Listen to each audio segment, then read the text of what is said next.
out of that gorgeous red truck right over there. The big Hemi, big truck. Four-wheel drive is awesome. It's better than my 4Runner. Oh, the performance was awesome.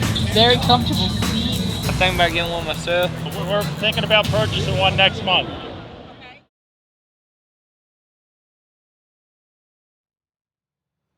Yeah, you know, my dad started the business and I started working with him, and then I guess 1960 Kyle came along and he hung out. We lived right beside the shop, so he hung out with all the guys and stuff, and he'd go to the races with us, and he started being on the pit crew, and then when he got to be 18 he started driving, and then you know he had a son come along, Adam, and you know he had just started, and he'd run some different races, won a few races, and you know, we had an accident, we lost him, and when we lost him, then that's why the Victory Junction Gang camp. After Adam's accident, my dad and mom did a charity ride down in Florida to the Boggy Creek Gang camp, which is a sister camp of ours, and my mom saw it and said, you know, this is something that Adam would have really been behind and really would have liked. He wanted to build a camp, kind of a race-themed camp for kids, and one thing led to another, and we talked to Paul Newman, and we broke ground sometime about a couple years right after Adam's accident, and then we're going into our 5th summer session right now of campers.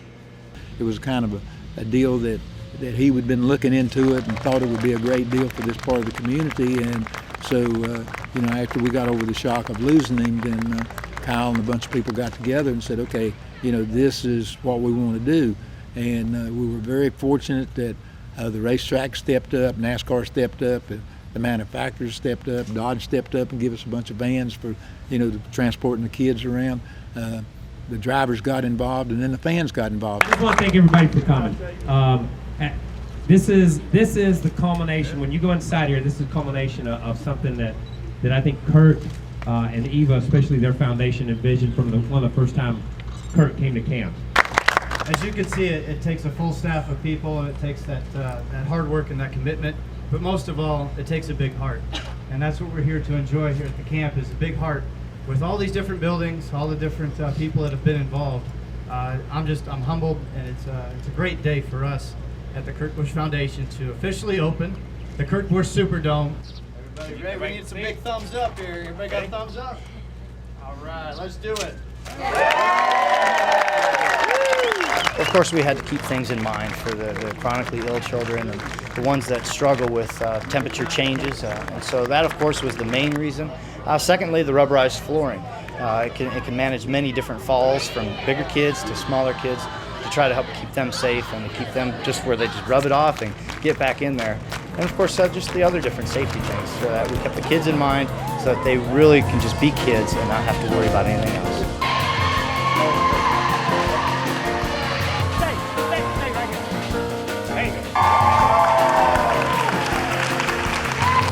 I felt like the camp was really an outdoors type camp, and there were some smaller buildings that the kids could enjoy with arts and crafts, or with the barber shop where they get to play around, but yet there was no real sports activity center. And this is what I wanted to bring together for the camp, because I love sports, and some of the things we do with my foundation are based around children in sports and the competitive things that it can teach you.